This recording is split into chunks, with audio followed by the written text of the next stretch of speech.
Thank you for coming to today's professional development on social justice and school-based policies and practices. For those of you that do not know me, my name is Blanca Cornejo. If you did not pick up the handouts and agenda, it's located in the back table. Feel free. Let's get started. Social justice is defined as a philosophy, an approach, and action that embodies treating all people with fairness, respect, dignity, and generosity. I will be focusing more specifically on the influence teachers and administrators have on the students and what we can do to help them succeed and meet their needs. Throughout the whole presentation, I will be going over the essential questions and referring to them. The first one is, what approach and what actions are you doing in your classroom or school to promote social justice? The second one is, what can you do to create a bond with your students?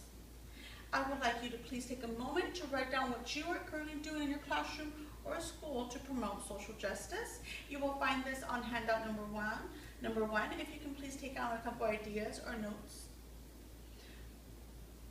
If you can take another moment to collaborate with your elbow partners and fill out the circle map on ideas or strategies how you can connect or bond with your students. We will be going over the answers towards the end of our presentation. Before we can actually fix the problem, we need to identify what is going on. Administration and teachers, we are unknowingly giving the students unequal opportunities to learn. This can produce significant differences in academic achievement by low-income students versus wealthy suburban students. The consequences may be dramatic in terms of future life options. We are in a school where everyone receives a free lunch. We are in a low-income school. We need to change some of our practices to meet the needs of all of our students and make sure we give them ample opportunities to learn and succeed. One of the first practices we need to fix is tracking. Tracking generally refers to placement of students into groups that are perceived to be similar ability within the classes. According to Nieto and Bode, tracking is frequently linked with racial, ethnic, and social class differences.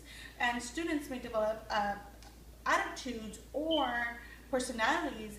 For instance, they may think that they're smart, average, or dumb, depending on what group they are in. So what can we do to fix tracking? We need to use the data we're getting from these tests, not just to put them in groups, but to plan for our lessons. We need to use this data and analyze what's going on to improve our lessons and meet the needs of every student. Another thing we can do is tracking is affecting extracurricular activities. And as the snapshot shows us, extracurricular activities were significant in the academic success for our students, for most of our students. So I would like us to discuss a little about this. What extracurricular activities are available to your students right now? What clubs can they join?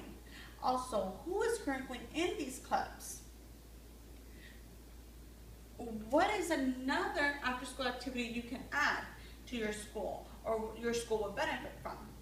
Go ahead and jot down some notes and collaborate with your student, with your elbow partners.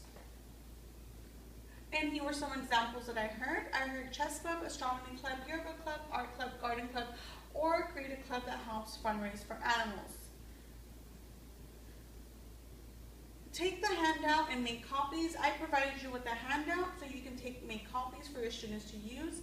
Use the handout to help them with the decision making.